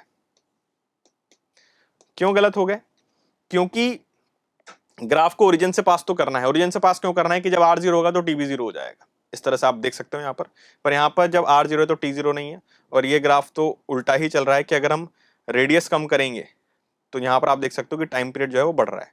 इतनी रेडियस पे इतना टाइम पीरियड था, फिर रेडियस और कम करी, इतनी रेडियस पे टाइम पीरियड और ज्यादा हो गया, उल्टा होना चाहिए जबकि। ठीक है, रेडियस बढ़ने पर टाइम पीरियड बढ़ता है, रेडियस घटने पर टाइम पीरियड घटता है। बचे ये दोनों, अब ये दोनों इस ओरिजिन से भी पास कर रहे हैं, और आर बढ़ने पर टी भी दोनों में बढ़ रहा है। पर ये ग्राफ देखो टी और आर के बीच में, और ये टी स्क्वायर और आर क्यूब के बीच में। अब यहाँ पर अपन कौन सा ग्राफ सही करें, तो देखो टी स्क्वायर को यहां पर इन्होंने y बोला है, और आर क्यूब को यहां पर x बोला है। तो इसको अगर मैं y बोलूंगा और इसको अगर मैं x बोलूंगा, तो फिर y प्रोपोर्शनल टू x का ग्राफ आएगा जो एक स्ट्रेट लाइन होना चाहिए। जबकि इसके अंदर अगर आप देखोगे इसने t को y बोला है और r को x बोला है, तो यहां पर अगर मैं रखूंगा तो देखो y square proportional to x cube का ग्राफ आएगा, y प्रोपोर्शनल टू x की पावर 3/2 बनेगा और ये स्ट्रेट लाइन नहीं बनेगी। ठीक है, स्ट्रेट लाइन कब बनता है? जब y और x दोनों की पावर क्या होती है? 1 हो जाती है। इसलिए कौन सा आंसर होना चाहिए इसका? पहला होना चाहिए, तीसरा नहीं होना चाहिए। ठीक है, देन क्वेश्चन नंबर 12 सॉलिड्स का सवाल है। सॉलिड में देखो जो सवाल आते हैं वो यंग्स मॉडुलस के ऊपर ही आते हैं। 90% सवाल जो है वो यंग्स मॉडुलस पर ही आपको देखने को मिलेंगे, यंग नियतांक जो होता है। तो अपन पहले बात कर लेते हैं क्या इसने बोला है और इसमें अपन जो जो भी जानकारी दी है उसको हाईलाइट करते जाएंगे। दो तार हैं, if two wires of same material, same material का मतलब क्या हो गया बच्चों की दोनों का y बराबर है, तो y बराबर y भी बोल देता हूं, पहले तार को a दूसरे तार को b बोल दिया। Same area of cross section, तो इनका जो काट क्षेत्र है वो भी बराबर है, मतलब a बराबर ab। हैव लेंथ रेशियो 2/3, तो LA अपॉन LB, ये कितना दे रखा है हमें? 2/3। ठीक है, then under the effect of same stretching force, force भी दोनों में सेम है, FA बराबर FP, तो इनका जो डेल्टा L है उसका रेशियो बताओ, जो इलॉन्गेशन है, जो इनमें खिंचाव आएगा, इनकी लंबाई में जो परिवर्तन आएगा उसका रेशियो बताओ। तो देखो y क्या होता है? y होता है FL upon A delta L। तो देखो डेल्टा L कितना आएगा? डेल्टा L आएगा FL अपॉन AY। अब मुझे रेशियो लेना है, delta LA upon delta LB कितना आएगा ये? इसकी अगर अपन बात करेंगे, देखो मैं यहाँ जब रेशियो लूंगा डेल्टा L का, तो यहां पर इन दोनों में सिर्फ लेंथ में ही अंतर है, बाकी फोर्स दोनों का सेम है, इसने बोला है। ठीक है भाई, सेम स्ट्रेचिंग फोर्स, एरिया दोनों का सेम है, सेम एरिया, यंग्स मॉडल्स दोनों का सेम है। क्यों सेम है? क्योंकि मटेरियल सेम है। तो बात आ गई सीधा सीधा किसके ऊपर? जो है वो बात आ गई यहाँ पर लेंथ के ऊपर। तो जो लेंथ का रेशियो है भाई इसका आंसर होना चाहिए। तो इसके अकॉर्डिंग अगर अपन बात करेंगे तो देखो ये कितना बन जाएगा? ये LA अपॉन LB आ जाएगा, और LA अपॉन LB कितना है बच्चों? LA अपॉन LB है 2/3। ठीक है, तो लेंथ का जो रेशियो है 2/3 वही इसका आंसर हो जाएगा। तो इसका आंसर कौन सा हो जाएगा? 2/3, मतलब अपना आंसर हो जाएगा थर्ड ऑप्शन। आई होप आपको समझ में आया होगा। सिंपल क्वेश्चन था, यंग्स मॉडुलस की एप्लीकेशन के ऊपर बेस्ड। हमने सिंपल बस थोड़ा सा चेंज कर दिया उसको, डेल्टा L के टर्म्स में कन्वर्ट कर लिया, तो y को मैंने डिवाइड कर दिया FL अपॉन AY। अब F, A और Y तीनों वायर का सेम है, इसलिए बात आ गई delta L is proportional to L। तो जो L का रेशियो होगा वही डेल्टा L का अनुपात होगा, वही रेशियो होगा। तो L का रेशियो 2/3 था, तो डेल्टा L का रेशियो भी कितना होगा? 2/3। आई होप समझ में आया होगा आपको। अगला सवाल ग्रेविटेशन का। देखो ग्रेविटेशन में जो सवाल आते हैं, ज्यादातर सवाल जो देखे गए हैं या तो वो आते हैं सैटेलाइट मोशन के, या फिर जो सवाल आते हैं वो जो एक्सेलरेशन ड्यू टू ग्रेविटी होता है, गुरुत्वाकर्षण का जो त्वरण होता है, उसमें किस तरह से बदलाव होता है ऊंचाई के साथ, गहराई के साथ, अलग अलग चीजों के वजह से, या दो प्लैनेट के ग्रेविटी को कंपेयर करने वाले। तो हमने जो सवाल लिया है, हमने थोड़ा सा डिफरेंट सवाल उसी पे लिया है, पर थोड़ा सा अलग तरीके का सवाल है। एस्केप वेलोसिटी के ऊपर भी सवाल आते हैं, पर ये उसमें भी थोड़ा सा अलग सवाल है। देखें कैसे। जनरली होता है कि एस्केप वेलोसिटी की जो भी सवाल आते हैं सरफेस या सरफेस के ऊपर की बात करता है, हमने बात की है सरफेस के अंदर की। कैसे सवाल पढ़ते हैं, सवाल समझते हैं। ये कह रहा है कि द एस्केप वेलोसिटी, जो पलायन वेग है, of an object from the surface of planet VE, मतलब सरफेस ऑफ प्लैनेट से VE होता है, और V का वैल्यू भी हम जानते हैं वो कितना होता है? वो होता है √2 gm/r। ठीक है, आगे बढ़ते हैं। A particle starts from rest, एक वस्तु है जो विराम अवस्था से शुरुआत करती है, at a large distance from the planet. Large distance मतलब हम मान लेंगे इनफाइनाइट। ठीक है, तो मान लो कि ये इनफाइनाइट डिस्टेंस है, वो प्लैनेट यहां से स्टार्ट करता है, तो इनिशियल वेलोसिटी इसकी 0 है। तो यहां पर देखो, यहां पर वो लार्ज डिस्टेंस पर है, तो यहां पर उसके पास, क्योंकि रेस्ट से स्टार्ट करा तो काइनेटिक एनर्जी थी नहीं, और इनफाइनाइट डिस्टेंस पर पोटेंशियल एनर्जी भी अपन 0 मान के चलते हैं। तो स्टार्टिंग में उसकी काइनेटिक एनर्जी भी 0 है और मैकेनिकल एनर्जी भी कितनी है? 0 है। जब भी सैटेलाइट वाले सवाल आते हैं जिसमें सैटेलाइट कहीं से कहीं पहुंच रहा है, तो ये सब मैकेनिकल एनर्जी कंजर्वेशन वाले सवाल जनरली होते हैं, या एनर्जी के कॉन्सेप्ट के ऊपर बेस्ड सवाल होते हैं। तो वो उसी तरह का सवाल ये लग रहा है। चलो सवाल में आगे बढ़ते हैं। अब ये कह रहा है कि पार्टिकल स्टार्ट्स फ्रॉम रेस्ट, विराम अवस्था से चालू करता है लार्ज डिस्टेंस पर प्लैनेट से, और प्लैनेट की तरफ आता है, reaches the planet only under gravitational attraction. तो मतलब और कोई फोर्स नहीं है, गुरुत्वाकर्षण के बल के अलावा और कोई बल नहीं लग रहा है। And passes through a smooth tunnel through its centre. तो जैसे मान लो कि ये अर्थ है, तो मैंने यहाँ पर एक टनल बना दी, तो ये ऑब्जेक्ट जो है टनल में गुजरते हुए अर्थ के सेंटर तक पहुंच जाता है। तो जब ये सेंटर पे पहुंच जाएगा, and passes through the smooth tunnel through its centre, its speed at the centre of the planet. तो सेंटर पर पहुंचने पर कितनी स्पीड होगी। जनरली ये सरफेस पर या सरफेस से कुछ हाइट पर पूछते हैं, पर इन्होंने अब सेंटर पे पूछ लिया। करना कुछ नहीं है, आपको अभी भी मैकेनिकल एनर्जी कंजर्वेशन ही लगाना है। तो ग्राउंड मान लो यहाँ पर स्पीड v हो गई, इस ऑब्जेक्ट का मास अपन m मान लेते हैं, तो काइनेटिक एनर्जी तो कितनी हो गई, हाफ mv²। अब रही बात पोटेंशियल एनर्जी की। देखो पोटेंशियल एनर्जी को लिखा जा सकता है, पहले यहाँ पर अपन पोटेंशियल डिफाइन करें। एक सॉलिड स्फेयर, एक ठोस गोले के सेंटर पर जो पोटेंशियल होता है वो होता है -3gm/2r। सरफेस पर होता है -gm/r, सेंटर पर होता है -3gm/2r। अब ये तो पोटेंशियल है, मतलब 1 kg मास की एनर्जी है। तो अब m kg का ऑब्जेक्ट है तो उसकी एनर्जी कितनी हो जाएगी, इंटू m -3gm/2r। ये तो पोटेंशियल था 1 kg के लिए, और हमें m kg की बात करनी है। तो इसको अगर मैं सॉल्व करूंगा, देखो तो यहाँ पर अब जब आप इसको कुछ चीजें कॉमन लोगे, m से m काट सकते हैं, ठीक है, 2 से 2 भी कैंसिल कर सकते हैं, तो इधर जाके होगा v², माइनस वाली टर्म इधर भेज देंगे तो क्या बन जाएगा 3gm/r। तो देखो v कितना आएगा, यहां से अगर अपन v की बात करते हैं तो बच्चों v हमें मिल जाएगा √3gm/r, पर ऑप्शन इस तरह के हैं नहीं। ऑप्शन सब एस्केप के टर्म्स में दिए हुए हैं। अब एस्केप कितनी है, एस्केप है अपनी √2gm/r, और v कितना आया है मेरा √3gm/r। आप इन दोनों को डिवाइड कर दो, तो ve अपॉन v देखो कितना हो जाएगा, अंडर रूट। जब मैं डिवाइड करूंगा तो gm/r तो कट जाएगा, बचेगा क्या 2/3 अंडर रूट में। तो यहां से v कितना आ जाएगा, √3/2 क्रॉस मल्टीप्लाई कर लें, 3/2 उधर 2/3 उधर भेजेंगे तो पलट के कितना हो जाएगा 3/2 इंटू वी। 3/2 को किसने कितना लिख दिया 1.5। तो कौन सा ऑप्शन इसका सही हो जाएगा, इसका हो जाएगा फर्स्ट ऑप्शन। तो करना कुछ नहीं है, बस वहां से वहां तक इन्फिनिटी से लेके अनंत से लेके जो पृथ्वी का या जो भी उपग्रह है उसके सेंटर पर आपको पोटेंशियल एनर्जी लिखनी थी, और उसके लिए आपको पोटेंशियल पता होना चाहिए कि एक सॉलिड स्फीयर के सरफेस पर कितना पोटेंशियल होता है। पोटेंशियल 1 किलोग्राम की एनर्जी होती है, उसके ऊपर किया गया वर्क डन होता है, तो फिर m स्मॉल m के लिए हो जाएगा इंटू m कर देंगे अपन, ठीक है। Question number 14, question number 14 relatively easy सवाल है।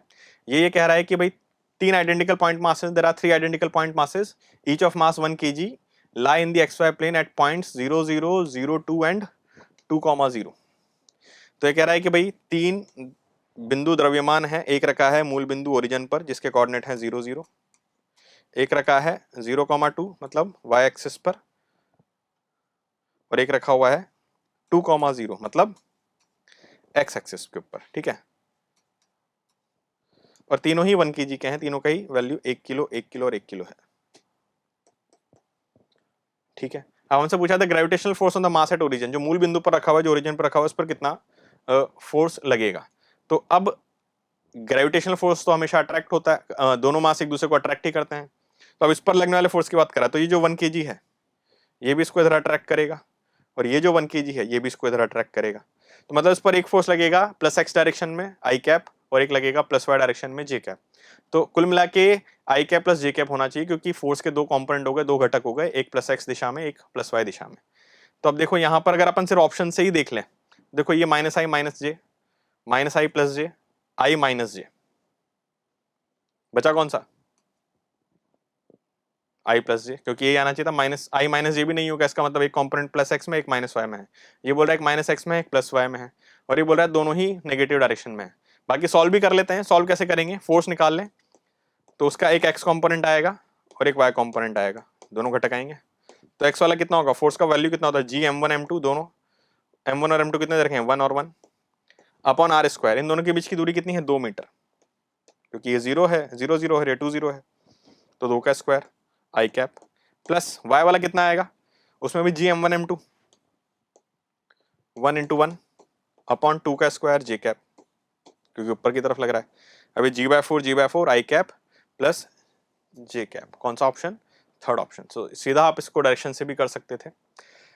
अगला सवाल एक अच्छा सवाल है। ये जो सवाल है ये अपन जो विस्कस फोर्स की बात करते हैं, शान बल की बात करते हैं, उसमें रिवर्स सवाल है। जनरली होता यह है कि इसमें सवाल इस तरह के बनते हैं कि जैसे एक पत्थर हमने लिया और इसको हमने पानी, एक मान लो बहुत गहरी नदी है, उसमें छोड़ दिया, तो जैसे जैसे नीचे जाएगा इसके वेग का, इसकी जो वेलोसिटी है वो समय के साथ किस तरह से परिवर्तित होगी, उसका ये सवाल होता है। पर यहाँ सवाल उल्टा है। यहाँ सवाल क्या कह रहा है, पहले सवाल ध्यान से पढ़ते हैं, फिर अपन समझेंगे कि हमें इसे सॉल्व कैसे करना है, और कैसे उसी तरह का सवाल है जैसा मैंने अभी बताया। A piece of cork, cork मतलब एक लकड़ी का जो जो बॉटल होती है उसको बंद करने का ढक्कन होता है। तो लकड़ी है कुल मिला के जिसकी डेंसिटी जो है, जिसका घनत्व पानी से कम होगा। A piece of cork when release from rest at the bottom of a deep lake, एक बहुत गहरी नदी है जिसके बॉटम से मान लो उसके तले पे अपन जाके एक लकड़ी के टुकड़े को छोड़ देते हैं, तो क्या होगा? अब क्योंकि उसका घनत्व कम है तो वो ऊपर जाना चाहेगा, क्योंकि उस पर जो बॉयंट फोर्स लगेगी, जो उत्प्लावन बल लगेगा वो ज्यादा होगा किससे? उसके mg से, इसलिए उस पर नेट बल ऊपर लगेगा तो ऊपर की यात्रा प्रारंभ करेगा। आप समझ भी सकते हैं, जैसे प्लास्टिक की बॉल आप लेके पानी में बहुत गहराई पे ले जाके छोड़ दें तो तुरंत ऊपर भागने लगती है। क्यों? क्योंकि बॉयंट फोर्स जो है वो ज्यादा होता है और mg क्या होता है? कम होता है।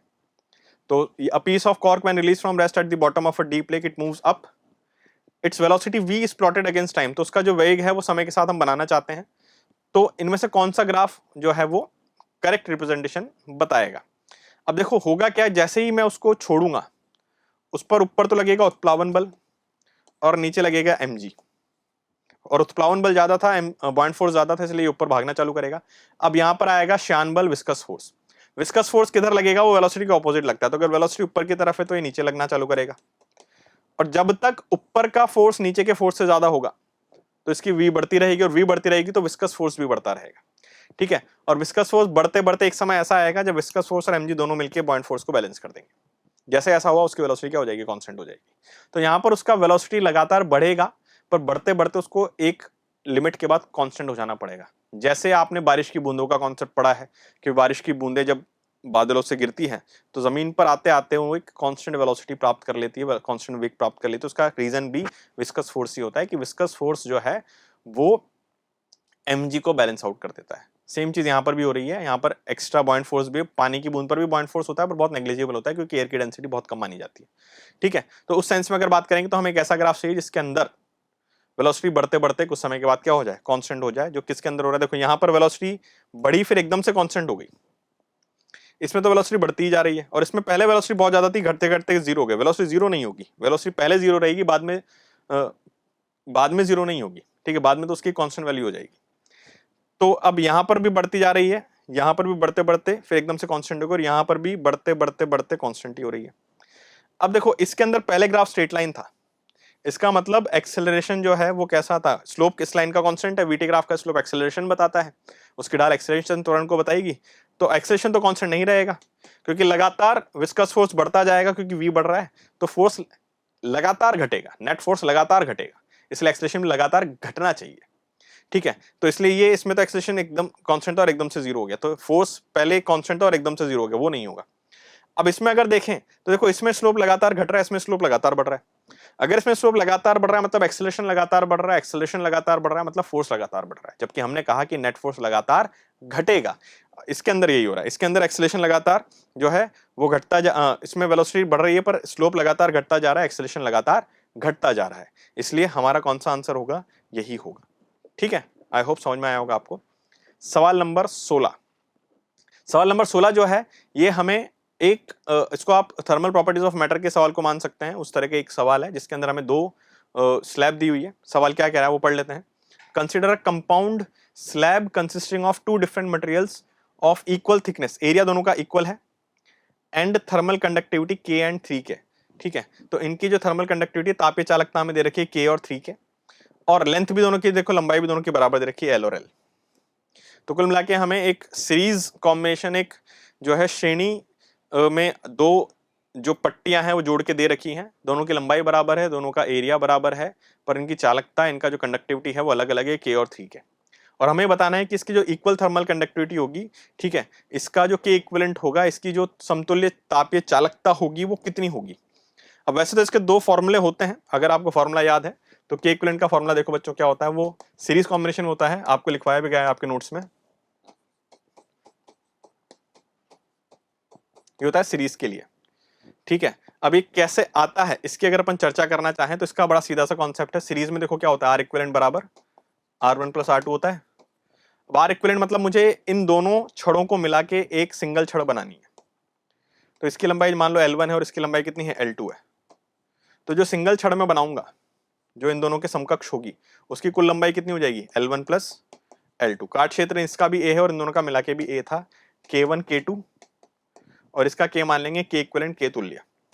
अब R इक्विवेलेंट को क्या लिख सकते हैं? R होता है L/K है, तो इस छड़ का लंबाई कितनी है, L1 plus L2 upon K equivalent into A बराबर L1 upon K1A plus L2 upon K2A। तो इसको अगर अपन सॉल्व करेंगे तो देखो A से A तो कट रहा है, तो अब यहां से K इक्विवेलेंट बच्चों देखो क्या बन जाएगा, K इक्विवेलेंट बन जाएगा जो मैंने फॉर्मूला लिखा है, मैं इस L1 K इक्विवेलेंट को मैं इधर ले जाता हूं और इस पूरी टर्म को L1 upon K1 plus L2 upon K2 को इधर डिवाइड कर देता हूं, तो ये क्या बनेगा L1 प्लस L2, वो तो ये था ही, इसको मैं K को इधर ले गया और ये पूरी संख्या में नीचे लेके आ गया, तो आएगा L1 upon K1 plus L2 upon K2। अब कुछ नहीं करना, आपको वैल्यू डाल देनी है, L1 L2 बराबर ही है, तो L plus L upon L upon K plus L upon दूसरा K दे रखा है 3K, तो यहां से आप L कॉमन लेके काट सकते हो। देखो यहाँ पर 1 प्लस 1 बचेगा तो ऊपर तो हो जाएगा 2, और ये नीचे जो K था इस K को भी कॉमन लेके मैं ऊपर भेज देता हूँ, नीचे क्या बचेगा, देखो नीचे बचेगा 1 प्लस 1/3, क्योंकि L काट चुके हैं K ऊपर भेज चुके हैं, तो यहाँ तो एक ही बचा और यहाँ 1/3 बचा, तो 2K अपॉन 1 प्लस 1/3 हो जाएगा 4/3। तो इसको अगर आप सॉल्व करोगे तो देखो ये कितना मिलेगा, इसको सिंप्लीफाई करोगे तो मिलेगा 3K/2, ये 2 से 2 कट जाएगा और ये 3 ऊपर चला जाएगा, तो कितना आंसर आना चाहिए 3K/2। कौन सा ऑप्शन, पहला ऑप्शन, ठीक है। तो कैलकुलेटिव सवाल बन सकता है अगर आपको फॉर्मूला याद नहीं है, और फॉर्मूला याद है तो आप सीधा इस फॉर्मूले का उपयोग करके सीरीज कॉम्बिनेशन श्रेणी संयोजन के लिए आप इसको बता सकते हो, ठीक है। देखो नीट के अंदर फॉर्मूलेज डिराइव भी किए जा सकते हैं पर समय का अभाव रहता है, तो आप जितना ज्यादा फॉर्मूलाज अगर आप प्रैक्टिस के थ्रू याद रख सकते हैं तो आपकी स्पीड उतनी ही फास्ट रहेगी। नीट एग्जाम उसी तरह का है, तो डेरिवेशन बिल्कुल आप समझें, याद भी रखें, पर इवेंचुअली आपको फॉर्मूला तो याद होना ही चाहिए, और वो किस केस का फॉर्मूला है ये भी बिल्कुल याद होना चाहिए। तो बच्चों अब अगला सवाल है क्वेश्चन नंबर 17। आप इस क्वेश्चन को पढ़ेंगे तो ये थर्मोडायनेमिक्स का एक सवाल है, इसमें दिया हुआ है और देखेंगे तो स्टेटमेंट 1 और स्टेटमेंट 2 जैसा सवाल है जैसा नीट में आता है, जिसमें 2 स्टेटमेंट दिए होते हैं और हमें बताना होता है कि इनमें कौन सा स्टेटमेंट सही है, कौन सा स्टेटमेंट गलत है। तो पहला स्टेटमेंट अगर हम पढ़ते हैं तो ये कह रहा है कि if work is done by the system in a thermodynamic process its volume must increase.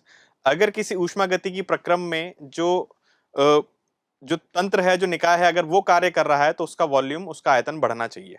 अब ये बात सही है, जैसे कि आप जानते हैं कि वर्क का जो अपन फॉर्मूला लिखते हैं वो लिखते हैं इंटीग्रेशन P dV। अब ये dV जो है ये चेंज इन वॉल्यूम बताता है, आयतन में परिवर्तन बताता है। अगर चेंज इन वॉल्यूम हो रहा है तो वर्क होगा, और अगर dV मतलब चेंज इन वॉल्यूम 0 है तो वर्क नहीं होगा। अब इन्होंने कहा है कि वर्क हो रहा है और सिस्टम ने वर्क किया है, तो फिजिक्स में हम सिस्टम ने अगर वर्क किया है तो उसको कैसा मानते हैं, पॉजिटिव मानते हैं, मतलब dV का वैल्यू पॉजिटिव होना चाहिए, मतलब dV का वैल्यू पॉजिटिव होने का मतलब यह है वॉल्यूम बढ़ गया। तो वॉल्यूम बढ़ गया, वही इन्होंने यहां बोला भी है कि इट्स वॉल्यूम मस्ट इंक्रीज। तो ये बात एकदम सही है कि अगर किसी थर्मोडायनेमिक प्रोसेस में सिस्टम ने वर्क किया है तो वहां पर वॉल्यूम को बढ़ना चाहिए, तभी वो वर्क डन पॉजिटिव होगा, ठीक है। तो स्टेटमेंट 1 तो अपना सही हो जाता है। अब अपन बात कर लेते हैं statement 2। The thermodynamic process in which internal energy of the system remains constant may be isothermal। कोई ऐसा थर्मोडायनेमिक प्रोसेस, कोई ऐसा ऊष्मागतिकी प्रक्रम जिसके अंदर अगर आंतरिक ऊर्जा उसकी जो है वो नियत रहती है तो वहां पर तापमान नियत हो सकता है। अब देखो यहां पर मे लिखा हुआ है, तो देखो मे यहां पर मे इसका मतलब यह है कि हो भी सकता है और नहीं भी हो सकता है। अब इससे क्या समझें अपन, देखो ऐसा हो सकता है कि जब प्रोसेस की शुरुआत हुई थी तो इंटरनल एनर्जी सपोज 100 जूल थी। अब जब प्रोसेस आगे बढ़ता है तो हो सकता है बीच में इंटरनल एनर्जी बदले या बीच में इंटरनल एनर्जी ना बदले। अगर बीच में इंटरनल एनर्जी कभी भी नहीं बदली, इसका मतलब टेम्परेचर हमेशा उतना ही रहा, और टेम्परेचर कभी भी नहीं बदला, जिस हिसाब से स्टेटमेंट सही हो जाएगा। पर अगर अपन बात करते हैं कि मान लो कि जो इंटरनल एनर्जी थी बीच में 100 से बढ़ के सपोज 200 हो गई, पर प्रोसेस खत्म होते होते वापस बदल के घट के 200 से वापस 100 हो गई, तो इसमें भी हम यही कहेंगे कि इंटरनल एनर्जी नहीं बदली, क्योंकि इंटरनल एनर्जी में अपन सिर्फ इनिशियल और फाइनल वैल्यू ही देखते हैं, हम ये नहीं देखते हैं कि प्रोसेस के दौरान क्या हुआ। तो अगर इंटरनल एनर्जी प्रोसेस के दौरान चेंज हुई थी पर वापस से पहले जैसी ही हो गई, तो वहां पर भी इंटरनल एनर्जी में कोई परिवर्तन नहीं मिलेगा, आंतरिक ऊर्जा के अंदर कोई परिवर्तन देखने को नहीं मिलेगा, पर यहां तापमान बदला था।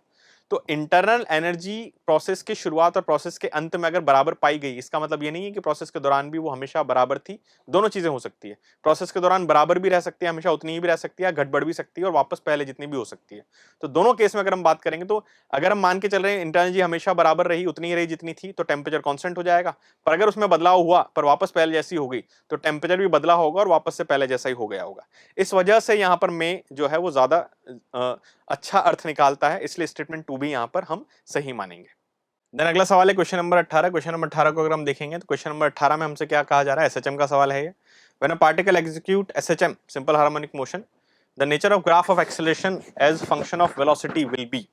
ठीक है, तो हमसे ये कह रहा है कि अगर अपन कोई कण जो है सरल आवर्त गति कर रहा है, तो उसके अंदर उसके वेग, उसके वेलोसिटी और उसके एक्सेलरेशन, उसके त्वरण के बीच का जो ग्राफ है वो कैसा होगा, दिखने में उसका आकार, उसका शेप कैसा होगा। क्या वो स्ट्रेट लाइन होगा, सीधी रेखा होगा, क्या वो सर्कुलर होगा, वृत्तीय रूप में होगा, क्या वो एलिप्टिकल होगा, दीर्घवृत्त होगा, या वो साइनोसॉइडल होगा, साइन का ग्राफ जैसा होता है उसके जैसा होगा।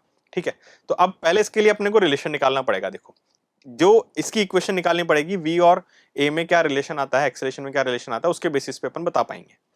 तो देखो a कितना होता है, a होता है माइनस ओमेगा स्क्वायर एक्स, और एसएचएम में v कितना होता है, omega under root a square minus X square. X position हो गई, a एम्पलीट्यूड हो गया, आयाम हो गया, ओमेगा जो अपन समझते ही हैं। ठीक है, अब यहां से अगर मैं x गायब करने की कोशिश करूं, तो देखो यहां से मैं x को क्या लिख सकता हूं, x को मैं लिख सकता हूं minus a upon omega square. मैंने ओमेगा स्क्वायर से डिवाइड कर दिया। अब अगर मैं स्क्वायर करता हूं तो एक्स स्क्वायर कितना आएगा, एक्स स्क्वायर आएगा a square by omega power 4। सही बात है। अब इसकी वैल्यू आप यहां रखो। वैसे आपको याद भी होना चाहिए कैसा ग्राफ बनता है। इसका ग्राफ जहां तक मुझे याद है एलिप्टिकल आएगा, पर फिर भी एक बार अपन इक्वेशन के बेसिस पे इसको चर्चा करने की कोशिश करते हैं। अब देखो दोनों साइड पहले अपन एक्स की वैल्यू डाल देते हैं और स्क्वायर कर लेते हैं। तो अगर मैं स्क्वायर करूंगा तो देखो बनेगा वी स्क्वायर बराबर omega square a square minus X square की जगह देखो क्या लिख देंगे, ए स्क्वायर बाय ओमेगा की पावर 4। अब वी स्क्वायर बराबर ओमेगा स्क्वायर इंटू एलसीएम लेंगे तो omega 4 a square minus a square upon omega 4। तो एक ओमेगा स्क्वायर से यहां पर भी अपन दो पावर कैंसिल कर सकते हैं, इसको इधर मल्टीप्लाई कर ले तो देखो ये क्या बनेगा, ये बनेगा वी स्क्वायर ओमेगा स्क्वायर बराबर वी स्क्वायर ओमेगा स्क्वायर बराबर, अगर अपन इसको सॉल्व करना चाहें आगे तो वी स्क्वायर ओमेगा स्क्वायर बराबर यहां पर क्या बचेगा, यहां पर आएगा ओमेगा की power 4 a square minus a square. ये हुआ, हमने ओमेगा स्क्वायर से इधर मल्टीप्लाई कर दिया तो वी स्क्वायर ओमेगा स्क्वायर, और इधर है omega power 4 a square minus small A square. अब यहां पर देखो हमें वी और ए में रिलेशन बनाना है, तो यहां पर मैं इसको पहले इधर ले आता हूं a square minus a square को, तो वो आके हो जाएगा ए स्क्वायर। तो a square plus v square omega square बराबर ओमेगा 4 ए स्क्वायर। इसलिए आपको अगर डायरेक्ट याद है तो आपको ये सारी कैलकुलेशन से बच जाओगे, आंसर इसका एलिप्टिकल ही आने वाला है, मुझे दिख गया है। तो अब आप इसको ओमेगा पावर 4 ए स्क्वायर को डिवाइड कर दो, तो ये क्या बनेगा, a square upon omega 4 a square plus v square upon omega square a square बराबर 1। कैसे, ये एक ओमेगा स्क्वायर से ओमेगा की पावर 4 की दो कैंसिल कर दी, तो जब मैं नीचे ओमेगा 4 लिखूंगा तो 2 और 4 में से 2 ही बचेगा। अब ये देखो है सपोज एक्स एक्सिस पे, तो ये तो हो गया एक्स स्क्वायर। इस पूरे को कुछ मान लेते हैं अपन, कुछ ए स्क्वायर प्लस ये है वाई एक्सिस पे तो वाई स्क्वायर अपन इसको मान लेते हैं कुछ बी स्क्वायर। और अगर आपको याद हो तो ये एक एलिप्स की एक दीर्घवृत्त की इक्वेशन होती है, समीकरण होता है x square upon a square plus Y square upon b square बराबर 1। मैंने इस पूरी संख्या क्योंकि ये कांस्टेंट है इसलिए उसको मैंने स्मॉल ए बोल दिया, एक्सेलरेशन वाला स्मॉल ए नहीं बोला है, दूसरा ए लिया है। और इस पूरी इक्वेशन को क्योंकि अलग है इसलिए इसको बी बोल दिया। अगर ये दोनों सेम आ जाते, यहां पर भी ओमेगा 4 ए स्क्वायर हो जाता, तो फिर एलिप्स की जगह ये सर्कल बन जाता। ठीक है, क्योंकि उसकी इक्वेशन होती है x square plus Y square बराबर आर स्क्वायर, वो इस इक्वेशन में कन्वर्ट हो जाता। पर ये एलिप्स की इक्वेशन है क्योंकि ये और भी बराबर नहीं है, जिसको अपन मेजर एक्सिस माइनर एक्सिस भी बोलते हैं। बाकी आप ध्यान रखें एसएचएम में सारे ग्राफ बहुत इंपॉर्टेंट है। वी और वेलोसिटी एक्स और टाइम के बीच का रिलेशन ग्राफ कैसा होता है, साइनोसॉइडल होता है। वी और टाइम के बीच का कैसा होता है, वो भी साइनोसॉइडल होता है। एक्सेलरेशन टाइम का कैसा होता है, वो भी साइनोसॉइडल होता है। ए और एक्स का ग्राफ कैसा है, वो स्ट्रेट लाइन होता है। वी और एक्स का ग्राफ कैसा है, ठीक है, इसी तरह से V और A का ग्राफ कैसा है, एनर्जी और टाइम का ग्राफ कैसा होता है, काइनेटिक एनर्जी पोटेंशियल एनर्जी का टाइम के साथ ग्राफ कैसा होता है, पोजीशन के साथ ग्राफ कैसा होता है, वो सारे ग्राफ कैसे होते हैं और उनका शेप क्या होता है आपको ध्यान होना चाहिए। इनको अपन अच्छे से रिवाइज कर लें। Then question number 19। Question number 19 wave का सवाल है। वेव के सवाल वैसे नीट में कम ही देखने को मिलते हैं, पर हमने फिर भी एक सवाल लिया है इसका। तो इसमें कह रहा है कि भाई velocity of sound in a gas, हमें साउंड का, हमें ध्वनि का वेग बताना है एक गैस में, इन विच टू वेवलेंथ्स, दो वेवलेंथ हमें दे रखी है 5.06 मीटर और 5.14 मीटर, इनसे 60 बीट बनती है 15 सेकंड में। तो इससे हमें बोल दिया कि 60 विस्पंद बन रहे हैं 15 सेकंड में। तो एक सेकंड में कितने बने, एक सेकंड में बने 60/15, मतलब 4 पर सेकंड। अब विस्पंद बीट्स कैसे निकलती है, देखो वो निकलती है फ्रीक्वेंसी के डिफरेंस से, F1 माइनस F2, और वो कितना दे रखा है अपने को 4। F होता है V बाय लैम्डा, V बराबर F लैम्डा। तो F क्या होता है, V बाय लैम्डा। तो इसको मैं लिख सकता हूं V upon lambda 1 minus V upon lambda 2 बराबर 4। अब इसके बाद हमें लैम्डा 1 लैम्डा 2 भी देखो दे रखा है। V हमने दोनों में सेम इसलिए माना है क्योंकि साउंड जो है वो एक पर्टिकुलर गैस के अंदर एक पर्टिकुलर वेलोसिटी उसकी रहेगी, तो इसलिए हमने V को सेम माना है। करना कुछ नहीं है, लैम्डा 1 लैम्डा 2 की वैल्यू रखते हैं। अब लैम्डा 1 क्या रखें, लैम्डा 2 क्या रखें, 5.04 और 5.06 और 5.14। तो लैम्डा 1 5.06 हो गया और लैम्डा 2 कितना हो गया 5.14। ऐसा इसलिए भी लिखा क्योंकि देखो ये नंबर पॉजिटिव आना चाहिए, तो इसमें डिनोमिनेटर छोटा होना चाहिए, इसमें डिनोमिनेटर बड़ा होना चाहिए, या कन्वेंशन के हिसाब से पहला वाला लैम्डा 1 दूसरा वाला लैम्डा 2। तो V upon 5.06 minus V upon 5.14 बराबर 4। V कॉमन ले लें, एलसीएम लेंगे तो 5.14 माइनस 5.06 अपॉन 5.06 इंटू 5.14 बराबर 4। थोड़ा सा स्मार्ट कैलकुलेशन करने की कोशिश करेंगे हम, तो 4 इंटू 5.06 इंटू 5.14 अपॉन, इन दोनों को सब्ट्रैक्ट करेंगे तो 0.08 आएगा, उससे मैंने डिवाइड कर दिया। पहले तो दो डेसिमल, ये डेसिमल से डेसिमल काट दिया अपन ने, ठीक है। इसके बाद 4 से 8 काट दिया 2 बार, और 5 ये ऊपर 506 था, 506 को कट करेंगे तो 253। तो देखो क्या कैलकुलेशन बन गई, 253 इंटू 5.16। अब रफ अगर आंसर निकालना चाहते हैं तो देखो इसको अप्रोक्सीमेटली अगर 5 मानते हैं और इसको अप्रोक्सीमेटली 250 मानते हैं, तो 5 इंटू 250 विल बी 1250। 1250 से थोड़ा बड़ा आना चाहिए। अब 1250 से बड़े दो उम्मीदवार हैं, 1300 एंड 1515। तो यहां पर अगर अपन देखेंगे तो क्या होना चाहिए इनमें से, तो इनमें से अगर अपन बात करेंगे तो अब देखो दोनों ही हो सकते हैं। वैसे ज्यादा चांस मुझे 1300 के ही लग रहे हैं क्योंकि इतना भी बड़ा नहीं है ये नंबर 1250 से, पर फिर भी अपन फिर कैलकुलेट कर ही लेते हैं। तो देखो 253 और 516, वैसे तो ये 1300 ही आना चाहिए पर आपके लिए कैलकुलेट कर लेते हैं। 18, 6 इंटू 3 18, ऊपर 1 का 3 और 3 लगेगा तो 15, ठीक है। देन 1 से मल्टीप्लाई करेंगे तो 253, फिर 5 से मल्टीप्लाई करेंगे तो ये कितना हो जाएगा 5 6, और ऊपर जाएगा तो ये कितना हो जाएगा, देखो यहाँ पर ये अपन 5 इंटू 3 कर दिया, फिर एक ऊपर गया 5 इंटू 25 6, और यहाँ पर 2 ऊपर गया तो आ गया 1265। तो 8 4 5 1 ऊपर जाएगा तो 0 3 1, और 2 डेसिमल थे ही सही 5.16 में, तो 1300 के आसपास ही आ रहा है देखो ये। तो कितना आंसर हो जाएगा इसका, अप्रोक्सीमेटली 1300, ठीक है। देन अगला सवाल है, दो आइडेंटिकल स्ट्रिंग्स ए और बी जो हैं वो सेम मटेरियल से बनी हुई है। तो आइडेंटिकल का मतलब देखो मटेरियल सेम हो गया, और आइडेंटिकल का मतलब लेंथ भी सेम हो गई। इनमें तनाव दे रखा है टी ए टी बी, और इनकी जो फंडामेंटल फ्रीक्वेंसीज हैं, इनकी मूल आवृत्तियां जो है वो कितनी कितनी है, 200 और 150। तो तनाव का रेशियो बताओ टी अपॉन टी बी, तो एफ ए हो जाएगा वी अपॉन 12 होता है ना, तो वी अपॉन 12, और एफ बी कितना हो जाएगा वी बी अपॉन 12। रेशियो कर लेंगे तो देखो v का रेशियो तो निकालना है, 12 से 12 काट सकते हैं, एफ अपॉन एफ बी कितना हो जाएगा 200 अपॉन 150 बराबर L A V A upon V B. अब वी अपॉन वी बी की अगर अपन बात करेंगे तो देखो v को लिख सकते हैं रूट टी बाई म्यू, तो T A upon mu upon T B upon mu. Mu भी मैंने कैंसिल कर दिया क्योंकि आइडेंटिकल स्ट्रिंग्स हैं, तो मास पर यूनिट लेंथ इनका बराबर आएगा, और ये 200 और 150 हो जाएगा 4/3। 50 से कट कर दिया अपन ने। अब स्क्वायर कर लो, स्क्वायर करोगे टी अपॉन टी भी निकालना है, हमें रूट में थोड़ी निकालना है, स्क्वायर करना पड़ेगा। तो स्क्वायर करेंगे तो 4/3 का स्क्वायर कितना आ जाएगा 16/9 विच इज थर्ड ऑप्शन। तो जो तनाव का रेशियो है वो कितना हो गया इनके अंदर 16/9। अगला सवाल हमसे कहना चाह रहा है सवाल नंबर 21, mono atomic gas undergoes a polytropic process which is given by PV⁻³ equals to constant. तो एक प्रक्रम है जिसके समीकरण में हमसे कहा है, बहुदेशिक प्रक्रम हो गया जिसमें बोला है कि PV⁻³ जो है वो नियत है, कांस्टेंट है। तो इसकी मोलर विशिष्ट ऊष्मा, इसकी जो मोलर स्पेसिफिक हीट है वो कितनी होगी। तो पॉलीट्रॉपिक प्रोसेस में बड़ा सीधा सा कॉन्सेप्ट होता है, अपन ये मान के चलते हैं कि process equation PV⁻α equals to constant मानते हैं और C को कितना मानते हैं CV + R/1 - अल्फा। अल्फा में यहां से देखना होता है तो अल्फा हमारे सवाल में 3 दे रखा है। अब कौन सी गैस बोली है इसने, मोनोएटॉमिक एकल परमाणु का, तो उसका CV कितना होता है 3/2R + R/1 - अल्फा। अल्फा कितना दे रखा है 3, तो 3/2R + R/1 - 3 - 2, तो कुल मिला के क्या रहेगा 3/2R - R/2, जो कितना हो जाएगा R। कौन सा option, first option. Simple question thermodynamics का, थर्मोडायनेमिक्स के भी सवाल आते रहते हैं, पॉलीट्रॉपिक प्रोसेस के भी बिल्कुल मिल जाएंगे आपको, ठीक है।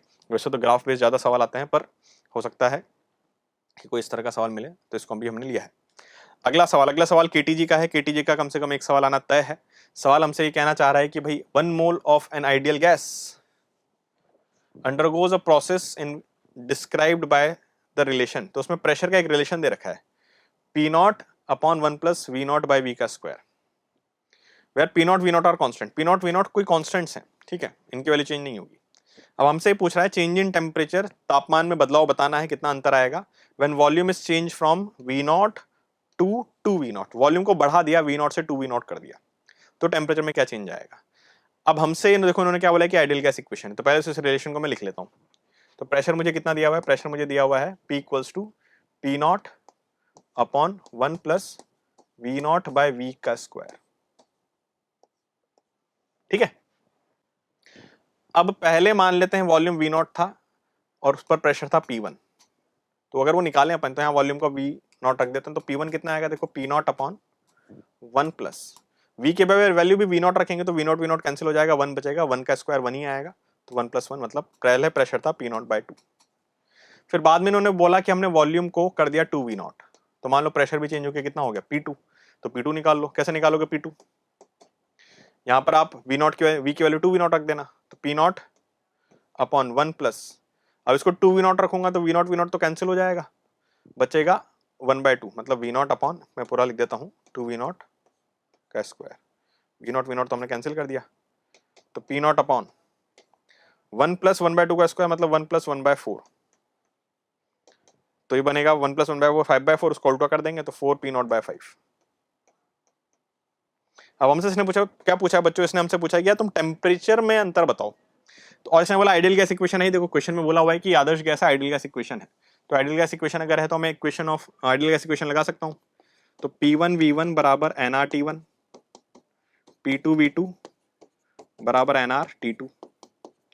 तो अब अगर मैं इन दोनों को सब्ट्रैक्ट कर दूं, 2 से 1 को सब्ट्रैक्ट कर दूं, मतलब 2 में से 1 सब्ट्रैक्ट कर दें, देखो क्या मिलेगा nRT2 - T1 = P2V2 - P1V1। Value डाल दो। P2 कितना था, P2 था 4P0/5 और वॉल्यूम कितना था 2V0 बाद में, माइनस P1 वो था P0/2 और वॉल्यूम उस समय था V0। नंबर ऑफ मोल 1 दिया है सवाल में, R ΔT। देखो ΔT कितना आ गया, यहां से अगर अपन सॉल्व करेंगे तो ये बन रहा है 8/5 P0 V0 minus P0 V0/2। तो मैंने P0 V0 तो कॉमन ले लिया, तो मैंने P0 V0 कॉमन ले लिया, तो यहाँ बचा 1/2 P0 V0 और इस R से डिवाइड कर दिया तो R नीचे आ गया। तो 2 × 8 16 - 5 × 1 5/10 P0 V0/R। थोड़ा सा कैलकुलेटिव हो गया सवाल बिल्कुल, ये कितना हो जाएगा 11 P0 V0/10R। 11 P0 V0/10R है क्या ऑप्शन में, बिल्कुल है। कौन सा ऑप्शन, सेकंड ऑप्शन, ठीक है। तो बस आपको आइडियल गैस इक्वेशन का उपयोग करना था, V की वैल्यू डाल के P की वैल्यू निकालनी थी दोनों बार, और फिर दोनों सिचुएशन के आइडियल गैस इक्वेशन को सब्ट्रैक्ट कर लेना था। बाकी कैलकुलेशन है वो आप देख सकते हैं। देन लास्ट सवाल हमसे कहना चाह रहा है कि स्ट्रिंग ऑफ 4 मीटर लेंथ, एक स्ट्रिंग है जो 4 मीटर लंबी है, फिक्स्ड एट इट्स 2 एंड्स, दोनों एंड पर फिक्स है, and is driven by 180 hertz vibrator. तो जो सोर्स है, जो स्रोत है, उसकी फ्रीक्वेंसी, उसकी आवृत्ति कितनी है? 180 हर्ट्ज, और ये 4 मीटर लंबी स्ट्रिंग पर जो है वहां पर वेव क्रिएट कर रहा है, और स्ट्रिंग जो है वो अपने फोर्थ हार्मोनिक मोड में वाइब्रेट कर रही है। तो हमसे बोला है कि आपको ये बताना है कि जो वेव है, जो तरंग है, उसकी चाल कितनी है, उसकी वेलोसिटी या स्पीड कितनी है, और फंडामेंटल फ्रीक्वेंसी कितनी है। अब देखो फोर्थ हार्मोनिक का फॉर्मूला अगर आपको याद हो, जनरल हार्मोनिक क्या होती है? स्ट्रिंग फिक्स है 2 एंड्स में, NV/2L, ठीक है। तो यहां पर अगर अपन बात करेंगे तो ये हो जाएगा 4V/2L, और वो 4V/2L बच्चों मुझे कितना दिया हुआ है? वो दिया हुआ है 180 सोर्स के बराबर, और L दे रखा है मुझे 4 मीटर, तो मैं V निकाल सकता हूं, 4V/2 इंटू 4 बराबर 180, 4 से 4 कैंसिल, तो V कितना आ गया सीधा? 180 इंटू 2, 360 मीटर पर सेकेंड। तो V तो कितना आ गया? 360। अब 360 भी दो ऑप्शन में दे रखा है, फर्स्ट और सेकंड में। इसके बाद अगर हमें बात करनी है तो हमें निकालना है क्या? हमें इसके अंदर पता करना है फंडामेंटल फ्रीक्वेंसी। फंडामेंटल फ्रीक्वेंसी होती है V/2L। तो अब देखो हमें 4V/2L पता है, 4V/2L कितना था? 4V/2L था 180, तो V/2L कितना आएगा? 180/4, जो कितना हो जाएगा? 45 हर्ट्ज। तो इसकी मूल आवृत्ति, इसकी फंडामेंटल फ्रीक्वेंसी है 45, और वेव की जो स्पीड है जिससे स्टैंडिंग वेव बन रही है, ठीक है, अप्रगामी तरंगे बन रही है, वो कितना है? 360। तो आई होप आपको ये सारे सवाल होंगे। हमने हर चैप्टर की कोशिश की है कुछ ना कुछ सवाल लें, और उसी अनुपात में, उसी रेशो में हमने सवाल लिया जिस रेशो में नीट के अंदर आते हैं। तो आई होप आपको ये समझ में आया होगा। तो आज के लिए फिजिक्स में इतना ही, एंड इसी तरह नीट ब्रह्मास्त्र की सारी सीरीज आप देखें, सबके अंदर आपको कुछ ना कुछ ऐसे सवाल मिलेंगे जो नीट में बहुत ज़्यादा एक्सपेक्टेड है। तो इसी के साथ मैं अपना पार्ट समाप्त करता हूँ। Thank you.